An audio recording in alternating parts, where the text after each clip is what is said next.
আচ্ছা, তো যেটা বলছিলাম, তো এই অ্যারিথমেটিক প্রগ্রেশন যদি করি বা এপি এটাকে বলা হয়, লাইভ করা গেল না কারণ আমার এখন নেট নেই, তো রেকর্ড করে রাখছি, পরেই পাঠিয়ে দেবো। এপি অ্যারিথমেটিক প্রগ্রেশন বেসিক্যালি আমরা সেই জিনিসগুলোকে বলি যখন যেটা নিজের মতো করে কনস্ট্যান্ট কিছুভাবে বাড়তে থাকে। যেমন ধর এই সিরিজগুলো তিনটে, দেখ টু এর পরে যদি 2 অ্যাড করি 4 আসছে, 4-এর থেকে আরও যদি 2 অ্যাড করি 6 আসে, 6-এর থেকে যদি আরও 2 অ্যাড করি তাহলে আমাদের 8 আসে। দেখ এটা কনস্ট্যান্ট একইভাবে বাড়বে। তো আমি বলতে পারি এরকম ভাবে যে পরেরটা তাহলে কী হবে, পরেরটা 10 হবে, তারপর এটা 12 হবে, এরকম করে এটা বাড়তেই থাকবে। সিমিলারলি এটা তাহলে আমি কী বলতে পারি, 2 করে ইনক্রিমেন্ট হচ্ছে। এটা দেখ 1 এর পরে 4, তাহলে 1 এর পর 4 কত হচ্ছে, 2 3 4, 3 করে বাড়লো। 4-এর থেকে 7 দেখ আবার 3 5 6 7, তাহলে 7-এর পরে 8 9 10, দেখ এটা 3 করে করে বাড়ছে। 13-এর পরে আমি কি বলতে পারি, 14 15 16 হবে এর পরেরটা, তাহলে এখানে আমরা 3 করে ইনক্রিমেন্ট হচ্ছে। সিমিলারলি এখানটা দেখ, এটা আবার একটু কারেন্টটা উল্টো, 10-এর পরে 8 হচ্ছে, দেখ 10-এর পরে কি করে 8 হবে, আমি যদি -2 করি, 8-এর থেকে যদি 2 মাইনাস করলাম দেখ -6 হলো, 6-এর থেকে আবার 2 মাইনাস করলাম 4 হলো, তাহলে এখানে হচ্ছে আমার -2 করে আমরা কিন্তু এটাকে ইনক্রিমেন্ট বলতে পারি, -2 করে ইনক্রিমেন্ট, আর আমরা এটাও বলতে পারি যে 2 করে ডিক্রিমেন্ট হচ্ছে। বাট আমি বলবো প্রেফারেবলি এটা বলা বেশি সুবিধা, কারণ সুবিধা ইন দ্য সেন্স আমাদের কিছু কিছু হলে অনেকগুলো ফর্মুলা নাম মুখস্থ করলেও চলে যাবে। তো আমি বেসিক্যালি আপাতত এটা দিয়ে স্টিক করে থাকবো। এবার ফার্স্ট আরও কিছু কিছু জিনিসগুলো থাকে, যেমন ধর ফার্স্ট টার্ম, এইগুলোকে বলা হয় first term of the AP. এই 10টা, এই 1টা, এটা 2টা, জেনারেলি ওটাকে আমরা স্মল এ দিয়ে ডিনোট করি, এটাকে বলা হয় first term.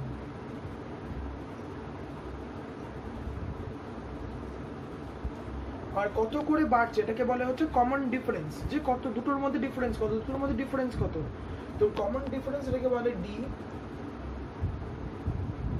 Common difference. Common difference আমরা কি করে ক্যালকুলেট করি, আমরা সেকেন্ড টার্মটা মাইনাস ফার্স্ট টার্মটা, তাহলে এটা common difference 4 - 2 which is equal to 2, তাহলে আমার d এর ভ্যালু হচ্ছে এটা। সিমিলারলি এটার ভ্যালু তাহলে d কত হবে, d is equal to 4 - 1 equal to 3। এটার ভ্যালু দেখ ফর্মুলা ওয়াইজ যদি করি তাহলে এটা হবে d is equal to second term 8 - 10। এবার এরকম হতে পারে সবসময় সেকেন্ড টার্মটাই করতে হবে এমন কোনো মানে নেই, কিন্তু যে কোনো পরপর দুটো টার্ম, দেখ আমি 2 আর 4 নেবো, তাহলে 2 আর 4 নিলে তাহলে কি করবো, 2 - 4/2, এই সরি 2 - 4 করলাম, কত আসছে -2। সিমিলারলি এখানে এটা ক্যালকুলেট করলাম, এটা -2 আসছে। তো এটা হচ্ছে বেসিক্যালি আমাদের কতগুলো জিনিস যেটা মাথায় রাখতে হবে, সেটা হচ্ছে এপির জন্য এ হচ্ছে যেটা first term of the AP, মানে প্রথম টার্ম যেটা সেটাকে আমরা এ দিয়ে স্মল এ দিয়ে ডিনোট করব। দুটোর মধ্যে ডিফারেন্স কত, মানে কত করে বাড়ছে বা কত করে কমছে, তাহলে ডি এর ভ্যালু নেগেটিভও হতে পারে আমরা এখানে দেখলাম, আর পজিটিভও হতে পারে, এগুলোতে দেখলাম। ডিটাকে বলা হয় কমন ডিফারেন্স।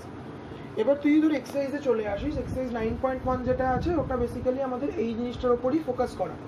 প্রথম হচ্ছে আমাদের এটা চিনতে হবে যে আমার এপি আদৌ হচ্ছে নাকি হচ্ছে না। এবার হচ্ছে কি হচ্ছে না কিরকম এক্সাম্পল ধর আমি বললাম 2 4, দেখ আমি 2 করে করে বাড়ছি, হঠাৎ করে কি মনে হলো আমি 5 বাড়িয়ে দিলাম, তাহলে 6 + 5 11 হয়ে গেল, আবার 5 বাড়ালাম 16 হয়ে গেল, তখন আমি বলতে পারবো এইগুলো যেমন 2 করে করে বাড়ছে, এইগুলো দেখ 5 করে করে বাড়ছে, তাহলে এটা কিন্তু আমার এপি হবে না। এপি হবে না কারণ সবাই সেম ভাবে বাড়ছে না, তাই এটাকে আমরা তখন আমি এপি বলতে পারবো না। এমন নাকি এপি না বলতে পারা মানে কিন্তু জিপি হওয়া নয়, আমরা এপি নয় এটা ব্যাস এইটুকু বলতে পারবো। জিপি হলো কি হলো না সেটা পরে আমরা দেখবো। তোর এক্সারসাইজ 9.1টা যদি দেখিস তো প্রকারে প্রত্যেকটা বলেছে for the following question number 1টা, for the following AP write the first term a and the common difference d. আমি 1 এর 2টা করছি, তুই বাকিগুলো করে নিস। দেখ এখানে আমার টার্মটা দিয়েছে 1/3, আচ্ছা এটা ফ্র্যাকশন অমুক তমুক কিন্তু সবই হতে পারে, বাট আমার সিম্পল ক্যালকুলেশন কিন্তু সব জায়গায় সেমই থাকবে, এরকম করে করে দিয়েছে। তাহলে আমি এখানে ডাইরেক্টলি বলতে পারি ফার্স্ট টার্ম আমার এটা 1/3, আর ডিফারেন্স কমন ডিফারেন্স তাহলে কি হবে, second term minus first term, second term 5/3 minus first term হচ্ছে 1/3। তো আমাদের দুটো নিচে 3, তাহলে এলসিএম 3 হলো, তাহলে কিছু চেঞ্জ হওয়ার দরকার নেই, ওপরে হয়ে গেল 5 - 1 which is equal to 4/3। তো এখানে দেখ একদম সিম্পল, আমার এপিটা এরকম দিয়ে দিয়েছে, আমাকে জাস্ট এখানে আরো বলে দিয়েছে এপি, আমি চেক করতেই গেলাম না, আমি জাস্ট লিখলাম ফার্স্ট টার্মটা এটা, আর কমন ডিফারেন্স হচ্ছে দুটোকে মাইনাস করলাম, এই দুটোকে মাইনাস করতাম একই ব্যাপার আসতো, কারণ দেখ 9 - 5 করলে সেই 4/3 আসতো। এটা একদম সিম্পল সাম। ইনফ্যাক্ট প্রত্যেকটা প্রথমে নাম্বার 1 গুলো সিম্পল সাম। তো তুই করতে হয় খাতায় লিখে লিখে করবি কিন্তু এগুলো, আর ভিডিওটাকে পজ করে করে করবি। আমি একটাই বড় ভিডিও পাঠাচ্ছি, কারণ এই না হলে ওই ভিডিওগুলো এদিক ওদিক করে হারিয়ে যায়, সব রকমই সমস্যা। আচ্ছা, নেক্সট কোয়েশ্চেন নাম্বার 2 যেটা বলছে রাইট দ্য ফার্স্ট 4 টার্ম। তোকে বলছে right first 4 term of the AP. এটা আমরা কি করে করবো? দেখ, আমি যদি এক্সাম্পল নাম্বার ধর এক্সাম্পল আমি 2 আর 4 করছি, তুই 1 আর 3 করবি। এটা কোয়েশ্চেন নাম্বার 2 যেটা, এখানে আমাকে বলেছে a এর ভ্যালু হচ্ছে -2 আর d এর ভ্যালু 0। তো ফার্স্ট টার্ম আমি জানি এটা, তাহলে আমার শুরু হচ্ছে term ap is equal two ap is বা ap ইকুয়াল টু দেওয়াটা খুব বাজে একটা জিনিস, তো ap ইজ লিখবি, ঠিক আছে? কারণ যেহেতু ওটা সিরিজ, ওটা ইকুয়াল টু হবে, লেখাটা না লেখাটাই বেটার। তো ফার্স্ট টার্ম আমার আসছে হচ্ছে -2, কত করে বাড়ছে? 0 করে বাড়ছে, তার মানে আলটিমেটলি বাড়ছেও না, তাহলে -2 হবে। তো এটার সাথে 0 অ্যাড করলে তো -2ই থেকে যাচ্ছে, এরকমই চলতে থাকবে। কিন্তু আমাকে বলেছে ফার্স্ট 4, তাহলে ফার্স্ট 4টা আমাকে 4টে এরকম লিখতে হবে। তো বেসিক্যালি এটাই কিন্তু আমার আনসার। আচ্ছা, এটা মাথায় রাখতে হবে, এখানে যখন বাড়ছে না, কিন্তু ডি এর ভ্যালু তো কখনো বলে দেয়নি যে এটা 0 হবে না। ডি এর ভ্যালু পজিটিভও হতে পারে, নেগেটিভও হতে পারে, ইনফ্যাক্ট আমরা দেখলাম 0ও হতে পারে। তো এটাও কিন্তু আমার একটা এপি সিরিজই। ইনফ্যাক্ট তুই যদি 100খানা 1 লিখিস 1 1 1 1 করে কমা দিয়ে দিয়ে, এটাও কিন্তু আমার একটা এপি সিরিজই হবে। নেক্সট আমরা নাম্বার 4টা করব, একই কোয়েশ্চেনের নাম্বার 4, কোয়েশ্চেন নাম্বার 2 এর 4। 2 এর 4 আমার বলছে যে a is equal to half, b is equal two -1/6। তাহলে আমি ফার্স্ট টার্মটা পেলাম হচ্ছে ap, তাহলে কত হবে? প্রথমে তো হাফ হলো, তারপরে কি হবে? এটা রাফে করলি হাফ প্লাস -1/6 হবে, কারণ আমার এটা করে করে বাড়ছে। তাহলে কত হবে? হাফ -1/6, 2 আর 6 এর এলসিএম করলে আমার 60 আসে। তো 2 হচ্ছে 3 যা 6, তাহলে 1 × 3 3 মাইনাস 6 নিচে আছে, তো এটা 1, তো 3 - 1 হচ্ছে 2/6। এবার তুই চাইলে এটাকে 2/6 লিখতে পারিস, বা এটাকে ছোট করেও লিখতে পারিস, ছোট করে মেনে ক্রস করে বা কাটাকুটি করে, এটা বলি আমরা 1/3 হলো। তাহলে এটা তারপরের টার্মটা 1/3 এলো। তারপর আমার কি করতে হবে? এই 1/3 যেটা পেলাম, যেহেতু রাফে করছি তো ম্যাটার করে না আমি কিরকম ভাবে লিখছি।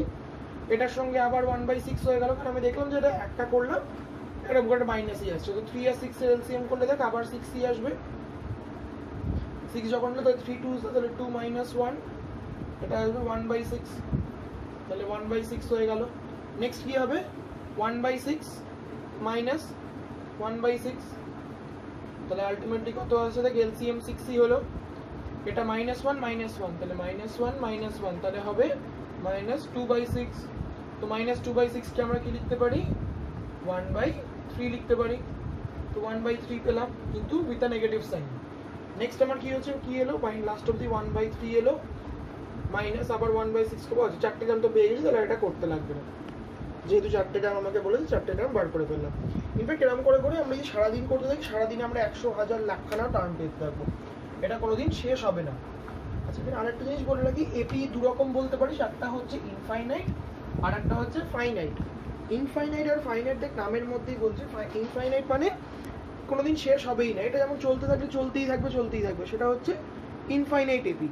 আর তাহলে আমি মনে করলাম যে এই 4টে এক্সাম্পল আমি যে এখানে ডট ডট দিইনি, তাহলে আমি বলতে পারি এটা একটা ফাইনাইট এপি, যেটার মধ্যে খালি 4খানাই টার্ম আছে। এটা আপাতত লাগছে না, বাট আমি তোকে জাস্ট বলে রাখলাম। নেক্সট হচ্ছে কোয়েশ্চেন নাম্বার 3 যেটা, সেটা হচ্ছে আমাদের লাস্ট সাম, ওই ফার্স্ট এক্সারসাইজের।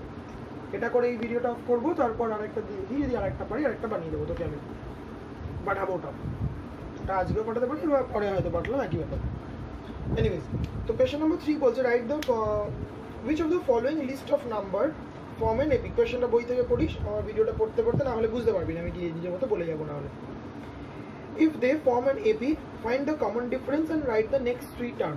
তো বলছে which of the following list of number form an AP। এখানে আমায় কোয়েশ্চেন করছে কোনগুলো আমার এপি হবে। যদি আমি এপি পাই তাহলে আমায় কি করতে হবে?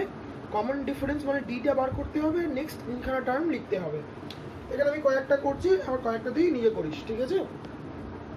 ধর আমি একদম শুরুটা করছি, নাম্বার 1টা, এটা একদম ইজি। কি বলেছে? 4 10, কিন্তু প্রত্যেকটা সলভ করার টেকনিক কিন্তু আমার একদম সেমই থাকবে, 22। তো আমি এখানে কি করে চেক করবো আমার এপি হচ্ছে কি হচ্ছে না? ওরা এরকম একটা দিয়ে দিয়েছে, দেখ 4 আর 10 এর মধ্যে গ্যাপ কত, এটা কিন্তু রাফে করবি। 4 আর 10 এর মধ্যে গ্যাপ হচ্ছে 6, 10 আর 16 এর মধ্যে গ্যাপ হচ্ছে 6, 16 আর 22 এর মধ্যে গ্যাপ হচ্ছে 6, তুই করে দেখ 10 - 4 6 আসে, 16 - 10 করলেও 6 আসে, 22 - 6 করলেও 6 আসে। তাহলে বলতে পারি it forms an AP, it forms an AP with common diff with B is equal to কত আসছে আমার 6 আসছে। এবার আমি কি বলেছে নেক্সট তিনখানা টার্ম, তো আমাকে ওরা 22 অবধি দিয়ে দিয়েছিল, তাহলে 4 আমার আনসারে যখন লিখবো 4 10 16 22 আমি এত অবধি দিয়ে দিয়েছিল। আমার নেক্সট তিনখানা টার্ম লাগবে, তো নেক্সট তিনখানা হচ্ছে এরকম। তো প্রথম হচ্ছে কি আমি 22 এর সঙ্গে 6 অ্যাড করবো, 28 পেলাম। এবার 28 এর সঙ্গে 6 অ্যাড করলাম, 8 6 14, তাহলে আমি 34 পেলাম। তার সঙ্গে 6 অ্যাড করলাম, 34 + 6 হচ্ছে কি আমার 40 আসে। এটা আমার ফার্স্ট আনসার এখানেই শেষ।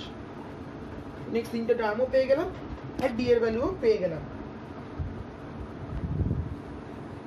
আচ্ছা, এবার নেক্সট কোশ্চেন নাম্বার 3 করছি, মানে এটারই সাব পার্ট 3, কোশ্চেন নাম্বার 3 এর সাব পার্ট 3 এর সাব পার্ট 3 আমার কি বলছে 2 4 8 16 এরকম করে বলছে।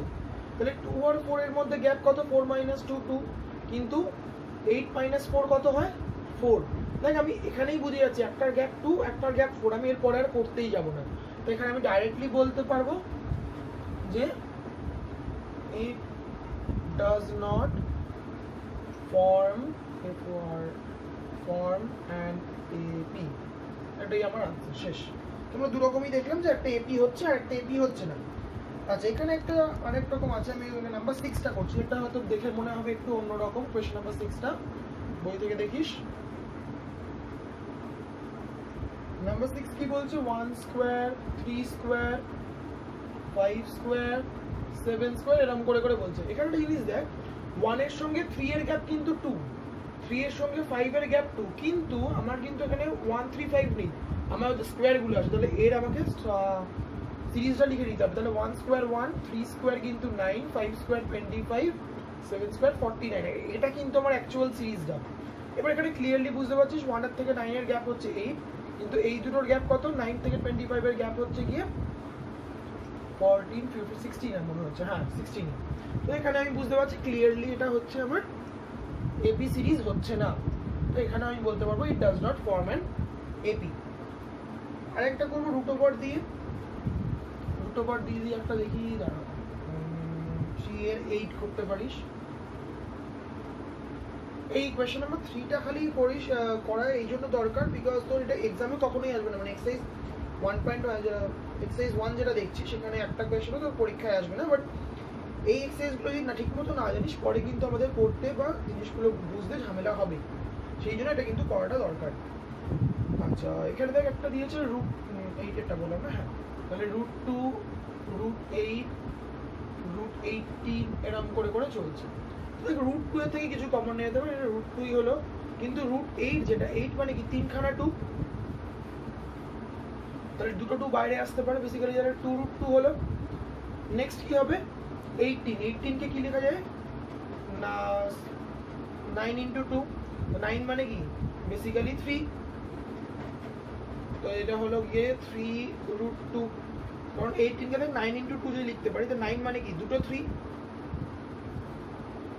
তো দুটো 3 থেকে একটা 3 আসবে, 2টা হচ্ছে √2 হয়ে যাবে, তো 3 √2। নেক্সট 18 এর পরে আর কিছু বলেছে, হ্যাঁ 32 বলেছে। 32 বেসিক্যালি 2 টু দি পাওয়ার 5 এর ভ্যালু হচ্ছে গিয়ে 32 করে দেখতে পারি, সেটা আমার মনে আছে তাই জন্য বললাম।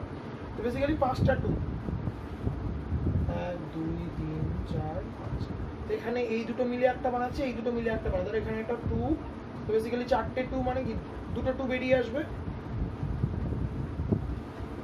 আর এটা হচ্ছে √2 হয়ে গেল। তাহলে 2 2 যা 4 √2, এটা আমার এলো 4 √2। তাহলে আমার অ্যাকচুয়াল যে সিরিজটা অর্ডার দিয়েছে সেটা এটা আমাকে দিয়েছিল, কিন্তু সেখান থেকে আমি এটাকে সিম্পলিফাই করে এরকম লিখলাম। যদি এরকম না লিখতাম আমি মাইনাস করতে পারতাম না, কারণ এটা কখনো মাইনাস করা যায় না, এটা কিন্তু নর্মালি আমরা মাইনাস করতে পারি না, ঠিক আছে? তাই আমাকে যদি এটা দেখতে হলো, তো যেটা করবো এবার এই দুটোকে মাইনাস করবো। দেখ তাহলে কি হবে √2 কমন গেল, 2 - 1 তাহলে 1 হলো। এই দুটোকে কমন নেবে, দেখ √2 যদি কমন যায় 3 - 2, এটাও 1 আসছে, তাহলে এটাও √2 আসছে। এই দুটো দেখ রুট টু থেকে 3 রুট টু 4 রুট টু, তো এটা হচ্ছে রুট টুই পড়ে থাকবে। করে দেখিস মাইনাস করে, এখানে মাইনাসটা করতে পারছি কারণ দেখ আমার যদি 3 রুট টু দেয় মাইনাস 2 রুট টু আছে, তাহলে এইখানে রুট টু এখানে রুট টুটাকে নর্মালি করা যায় না, যেটা আমরা করি রুট টুটাকে কমন নিয়ে নিই, দিয়ে 3 মাইনাস 2 করি। অনেকটা ব্যাপারটা হচ্ছে 3x মাইনাস 2x এর মতো, তো আমি রুট টুটাকে x এর মতো ট্রিট করতে পারি। তো এটা হচ্ছে আমার এলো রুট টু, এরকম করে এগুলো করলাম সাবস্ট্রাকশনটা। আচ্ছা, তো আমি আলটিমেটলি দেখলাম দেখ প্রত্যেকটাই আমার 3 মাইনাস 1, এটাও তাহলে 1 রুট টু এলো, ইনফ্যাক্ট প্রত্যেকটার ভ্যালু হচ্ছে আমার রুট টু এলো। তাহলে আমি বলতে পারি it forms an AP with common difference বা with d is equal to কত না রুট টু। ক্লিয়ার? নেক্সট আমার কি বলেছে পরের তিনটে টার্ম লিখতে, তাহলে এখানে তিনটে টার্ম লিখে এখানে root two, 2 root two, 3 root two, 4 root two, এটা অটোমেটিকলি বুঝতে পারছি। তাহলে 5 root two, 6 root two, 7 root two. এবার এখানে দুরকমভাবে আনসারটা লেখা যায়, একটা হচ্ছে কি আমি আনসারটাকে এই ফরম্যাটেই রেখে দিলাম রুট টু করে, আবার কেউ কেউ তোকে বলবে যে আমাকে এরম ভাবে দিয়েছিল আমি এরম ভাবে করবো। তো আমি যেটা বলি না, কোনো কোনো টিচার কেউ এটা প্রেফার করে কেউ এটা প্রেফার করে, বেস্ট হচ্ছে যদি আইসিএসসি তে মার্কস পেতে হয় আমি বলবো দুটোই তোর আনসারে যেন থাকে, তুই এরম ভাবে তোকে করতেই হচ্ছে তো সলিউশন পাওয়ার জন্য। এবার যখন এটা পেয়ে গেলি তুই এটা করে ফেল। এটাকে করবো কি করে, দেখ 4টাকে ভেতরে ঢোকালে কি হবে, আচ্ছা 4টা তো করেছি আমরা, আচ্ছা রুট ওভার 32 ছিল তো সরি, দেখ এটা 5টাকে, মানে এটা ছিল 5 রুট টু, এটাকে 5 রুট টু, তো 5টাকে যদি ভেতরে ঢোকায় আমার কি হয়ে যাবে 25 হয়ে যাবে। তাহলে 5টা দুটো 5 চলে আসবে আর একটা 2 ছিলই, তাহলে আমি বলতে পারি দেখ 5 2 10, 10 ইন্টু 5 50, তাহলে আমার নেক্সট টার্মটা হবে রুট ওভার 50। আচ্ছা আমি এটা উপরে লিখলাম, তুই কিন্তু নিচেই লিখবি, ঠিক আছে? নেক্সট হচ্ছে আমাকে যেটা বলেছে 6 রুট টু, 6 রুট টু কি করে করবো, 6টা ভেতরে ঢুকলে 6 6 36 হয়ে যাবে আর একটা 2, তো আমি এটা বলতে পারি 6 2 12 আর 12 6 72, তাহলে রুট ওভার 72 এলো আমার। নেক্সট হচ্ছে গিয়ে রুট ওভার 72, এটা হয়ে গেল লাস্টেরটা 7 এরটা, 7 রুট টু রইলো, 7 মানে কি দুটো 7 ঢুকবে রুট ওভারের ভেতর যখন ঢোকাচ্ছি ইন্টু 2, তাহলে 7 7 49 ইন্টু 2, এটা বেসিক্যালি আসছে আমার 98, তো রুট ওভার অফ, এটা আমার আনসার। তো এরপর তুই যেটা করবি সেটা হচ্ছে গিয়ে কোয়েশ্চেন নাম্বার 1 আর 2 এর সবগুলো করতে হবে না, আমি পাঠিয়ে দিচ্ছি কোনগুলো করবি। আচ্ছা 1 এর তুই 1 আর 3 কর, 2 এরও 1 আর 3 কর, আর কোয়েশ্চেন নাম্বার 3 এর আমি বলবো লাস্টেরগুলো সব কটা কর, বা 3 এরগুলো তো সময় লাগছে না, 3 এগুলোর কাজও সব কটাই করে নে, কনসেপ্টটা ক্লিয়ার হয়ে যাবে। আচ্ছা না ভেরিয়েবলগুলো দেখানো হয়নি, তার ওটা একটা দেখিনি, তাহলে ক্লিয়ার হয়ে যাবে। ভেরিয়েবল লাস্টের দিকের কোয়েশ্চেনগুলো থেকে একটা ভেরিয়েবল দিয়ে করা, এতক্ষণ যেগুলো করছিলাম আমরা নাম্বার পাচ্ছি না, এবারে যে কোয়েশ্চেনটা আছে এটা হচ্ছে ভেরিয়েবল দিয়ে করা। ভেরিয়েবল দিয়ে করা, ধর আমি যদি নাম্বার 9 এরটা ধরে নিই, 11 এরটা সরি 11 এরটা আমায় দিয়েছে দেখ a 2a 3a 4a এরকম, এটাতে ক্লিয়ারলি বোঝা যাচ্ছে দেখে কত করে পারছে, এই দুটোকে মাইনাস করলে a হবে, এই দুটোকেও মাইনাস করলে a হবে, এই দুটোকেও মাইনাস করলে a হবে। তো আমার এখানে কমন ডিফারেন্সটার ভ্যালু হচ্ছে a, তাহলে পরের তিনটে টার্ম কি হবে 5a 6a 7, এটা মুখেই হয়ে গেল, তোকে এখানে দেখানি ক্যালকুলেশন, আর এটা পরীক্ষা যেহেতু আসবে না তো ক্যালকুলেশন দেখানোটা তো ইম্পর্টেন্ট না, বাট তুই কিন্তু যখন খাতায় করবি প্রথমে আমি ক্যালকুলেশনটা দেখাবি যাতে আমি বুঝতে পারি জিনিসটা বুঝে করেছিস। আর একটা আছে ধর 11 নাম্বার 12 এরটা দিয়েছে ওটা a 2a plus 1 3a plus 2 4a plus 3 এরকম করে বাড়ছে। তো আমি কি করে বার করবো, আমি এই দুটোকে মাইনাস করবো যেরকম ভাবে করি, তাহলে এখানে d কত আসছে, প্রথমে দুটো মাইনাস করলে 2a মাইনাস a করে দেখ আমার a plus 1 হয়ে যাচ্ছে, কারণ 1টা 1 এর মধ্যে থেকে যাচ্ছে, দেখে নে একবার এরকম, তাহলে এটাকে মাইনাস করলে দেখ এটা মাইনাস করলে আমরা a plus 1 পড়ে থাকে। সিমিলারলি এই দুটোকে যদি মাইনাস করি 3a plus 2 minus a minus 2a plus 1 আছে, এখানে কিন্তু ব্র্যাকেটটা দেওয়া ইম্পর্টেন্ট, না হলে কিন্তু সাইনের গন্ডগোল হয়ে যাবে। তাহলে 3a plus 2 মাইনাস সেকেন্ড টার্মটা কত হবে 2a minus 1, তাহলে 3a minus 2a করলে a থাকে, 2 minus 1 করলে 1 থাকে, এটাও তুই করে দেখিস ওটা a plus 1 আসছে। তাহলে আমি এখানে বলতে পারি যে আমার কমন ডিফারেন্স d এর ভ্যালু হচ্ছে a plus 1। যেহেতু আমি a plus 1 পেলাম, তাহলে এবার ক্লিয়ারলি বুঝতে পারবো যে চারটে টার্ম তো দিয়ে দিচ্ছি, আমার নেক্সট 3 টার্ম, তাহলে নেক্সট 3 টার্ম কি হবে 4 এর থেকে একটা a বার করলে 5a হয়ে গেল, আর প্লাস 1 মানে এই 3 এর সঙ্গে প্লাস 1 তো এটা প্লাস 4 হলো। নেক্সট টার্মটা কি হবে? 5 এর সাথে 6a প্লাস 5 7a প্লাস 6 এরকম করে হবে এটা। তো এটা পরে তিনটে টার্মই লিখে দিলাম। তা আমি যদি করে দিলাম, তো যেটা করবি ধরো দেখতে দেখতে করবি, এটা ভিডিওটা দেখতে দেখতে পজ করে করে করে করে করবি। তারপর যেটা করবি, চেষ্টা করিস একবার 3 এর অন্তত লাস্টের কয়েকটা, লাস্টের 3-4টে সাম আর একবার করে নিজে থেকে করার, স্পেশালি এই রুট ওভারের গুলো, স্কোয়ারের গুলো আর এই ভেরিয়েবলের গুলো, কারণ এর পরের থেকে আমার ওই ভেরিয়েবল বা এই সবগুলো কিন্তু বেশি লাগবে নেক্সট এক্সারসাইজগুলো থেকে। স্টপ।